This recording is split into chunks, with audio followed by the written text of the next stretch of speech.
Le mois d'août est béni. Depuis que ça commence, depuis le 1er jusqu'au 31 août, tous les jours sont bénis. Les 5 samedis, les 5 dimanches sont bénis. Les 4 lundis, le 4 mardi, le 4 mercredi, le 4 vendredi sont bénis dans le précieux nom de Jésus. Je plonge chaque jour de ce mois d'août dans le sang de Jésus. Tous ces jours sont faits par Dieu et n'obéiront qu'à la parole de Dieu. Aucun jour d'août n'obéira à la voix des méchants au nom puissant de Jésus. Seigneur, je prie que tous les projets de mes ennemis, de tous les ennemis de mon frère, de ma soeur, contre sa vie, Yahweh, contre sa famille, contre la vie de son épouse, contre la vie de son mari, contre la vie de ses enfants, contre ses affaires, contre ses projets, contre son ministère, sont anéantis au nom puissant de Jésus. Aucun mauvais sort ne t'atteindra. La sorcellerie, la magie, l'occultisme ne peuvent rien contre ta vie. Au nom de Jésus, durant ce mois d'août, la promesse est de Dieu de te guérir, de te rendre la santé, de donner la paix et la sécurité et le projet que le Seigneur va réaliser dans tout le domaine de ta vie. Quelqu'un dit, je reçois au nom de Jésus. Dieu est bon. Oh non, non, non, non, non. Notre Dieu est bon ce matin. Gloire au Seigneur. Non, non.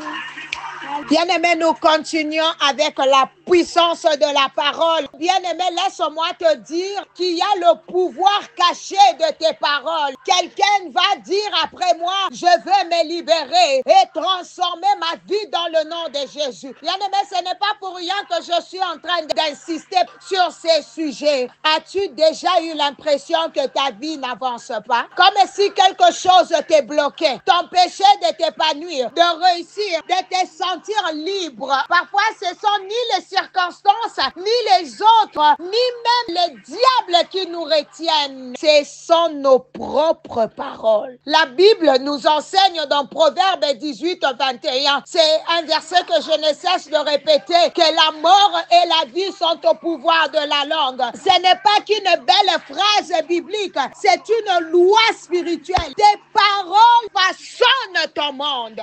Elles le construisent ou elles le détruisent. Elles le bénissent ou elles le maudissent. Et aujourd'hui, Dieu veut que tu prennes conscience du pouvoir caché que tu possèdes. Le pouvoir de tes mots.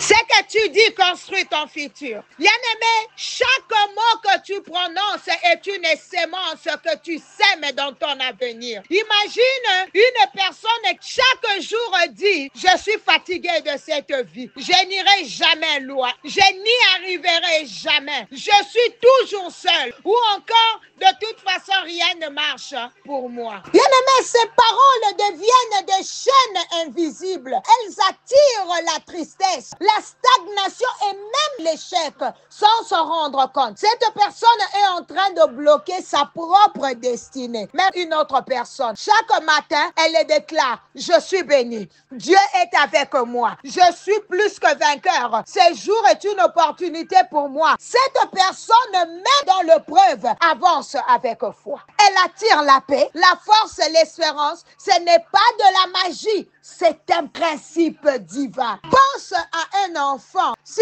on lui dit chaque jour, tu es intelligent, tu vas réussir, tu es belle, tu es beau, tu es aimé, bien-aimé. Cet enfant grandira avec une confiance intérieure. Mais s'il entend, tu n'es bonne à rien, tu me fatigues, tu es vilain, tu es vilaine, tu es un échec. Ces paroles blessent son identité. Il peut passer sa vie à essayer de guérir de ses blessures invisibles. Et toi, quelle parole as-tu entendue en grandissant? Et surtout, quelle parole prononces-tu aujourd'hui sur ta vie, ton avenir, ta famille, tes projets? Dans Nombre 13:30, Josué et Caleb ont vu les mêmes géants que les autres espions. Mais au lieu de paniquer, ils ont dit, nous monterons, nous prendrons possession du pays, car nous en serons vainqueurs. Ils ont choisi de proclamer la victoire, alors que tous les autres proclamaient l'échec. Le résultat, ce sont les seuls de leur génération qui sont entrés dans la terre promise, parce qu'ils ont aligné leurs paroles avec ce que Dieu avait promis et non avec ce que leurs yeux voyaient. Change ta manière de parler, change ta vie. À partir d'aujourd'hui, fais un choix conscient. Ne laisse plus la plainte habiter ta bouche. Ne dis plus je suis nul, oh, personne ne m'aime. Dis plutôt je suis capable parce que Dieu est avec moi. Ne dis plus je suis malade. Commence à déclarer par les meurtrissures de Jésus, je suis guéri. Ne dis plus je n'ai rien, mais l'Éternel est mon berger, je ne manquerai de rien. Entoure-toi des bonnes paroles. Entoure-toi des personnes qui parlent avec foi. Écoute des enseignements. Lis la parole. Confesse des versets chaque jour. Plus tu nourris ton esprit avec la vérité de Dieu, plus ta bouche deviendra une source de vie. David a dit, mon âme bénit l'Éternel, que tout ce qui est en moi bénisse son saint nom. Il ne laissait pas ses émotions dicter ses paroles. Il parlait à son âme et la dirigeait vers la louange, même quand les circonstances ne s'y prêtaient pas. Ce que tu déclares aujourd'hui peut ouvrir les portes de ta bénédiction ou t'enfermer dans le découragement. Dieu t'appelle à changer ton langage, à déclarer la vie, la paix, la santé, la restauration. Ta bouche est une arme spirituelle. Utilise-la avec foi. À partir d'aujourd'hui, libère-toi par tes paroles. Ne parle plus comme avant. Confesse la vérité de Dieu sur ta vie et tu verras ta vie se transformer. Bien-aimé, tu n'es pas ce que les autres ont dit de toi. Tu es ce que Dieu dit de toi. Bien-aimé, chaque parole est une sémence spirituelle. Tu ne vois pas tout de suite son effet, mais elle porte du fruit avec le temps. Ce que tu récoltes dans ta vie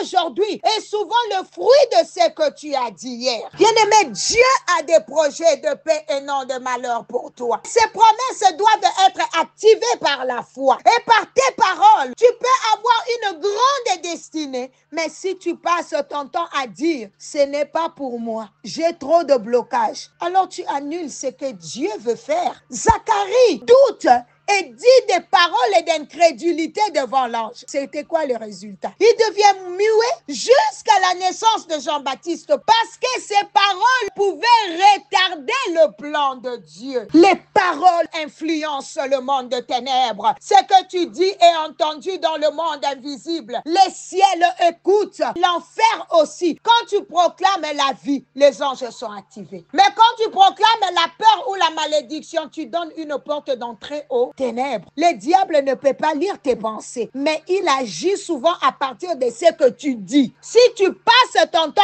à dire, je vais craquer, je crois que je vais faire une dépression, eh bien, tu ouvres la porte à la dépression. Je ne supporte plus ma vie. Il exploitera ses paroles pour s'aimer des flèches de dépression, de division ou de rejet. Apprends à parler à ton âme comme David. Bien-aimé, prends autorité. Toi aussi, parle à ton âme pour dire, mon âme, tu ne sombreras pas. Mon âme, tu espéreras encore en Dieu. Un mot peut changer une journée ou détruire une vie. Je vais vous donner un exemple. Une femme disait constamment à son mari, tu n'es bonne à rien, tu me déçois. Un jour, il a fini par croire que c'était vrai et leur couple s'est brisé. Par contre, une autre femme disait à son mari, je crois en toi, tu vas y arriver. Cet homme a retrouvé confiance et a relancé son entreprise après un échec. Ce que tu dis à propos de toi, de ton foyer, de ton avenir transforme l'atmosphère autour de toi. Si tu remplis ta maison des paroles de foi, de paix et de reconnaissance, la présence de Dieu descend. Bien-aimé, commence à prier, à libérer les paroles de vie dans ta maison. Quelqu'un est en train de dire, cette maison est une maison de paix. Mes enfants seront bénis. Mon avenir est entre les mains de Dieu. Bien-aimé, déclare sur ta vie, déclare sur ta maison. Aujourd'hui, prends une décision. Ne laisse plus n'importe quoi sortir de ta bouche. Mets un garde à ta langue. Au nom de Jésus, parle avec autorité, avec sagesse, avec foi. Ce que tu déclares maintenant va préparer ton lendemain. Commence dès maintenant à confesser la vie, la faveur, la protection, la réussite, la joie, la paix. Et si tu as dit des paroles négatives sur ta propre vie, sur ta famille ou sur tes projets, réponds-toi et annule-les maintenant au nom de Jésus. Quelqu'un dit, j'annule toute parole de malédiction que je prononçais sur moi-même. Je déclare que je suis béni, je suis libre et ma bouche proclamera désormais la vie et non la mort. Bien-aimé, commence à bénir ta semaine. Bénis-la. Même si tu avais l'impression qu'elle avait déjà mal commencé, peut-être tu as commencé ta journée en colère ou encore avec une mauvaise nouvelle, tu peux le changer. Change ta semaine par tes paroles. Allez, commence à bénir ta semaine. Bénis-la, bénis-la. Je vois la bénédiction venir. Bénis-la, bénis-la. Le Seigneur dit, je ferai ce que j'entendrai de mes oreilles. Alors bénis ta semaine. Que le Seigneur vous bénisse. C'était bien l'homme, les servants de l'Éternel. Maman Nathalie Lukula, nous allons continuer demain là où on s'est arrêté aujourd'hui. God bless you.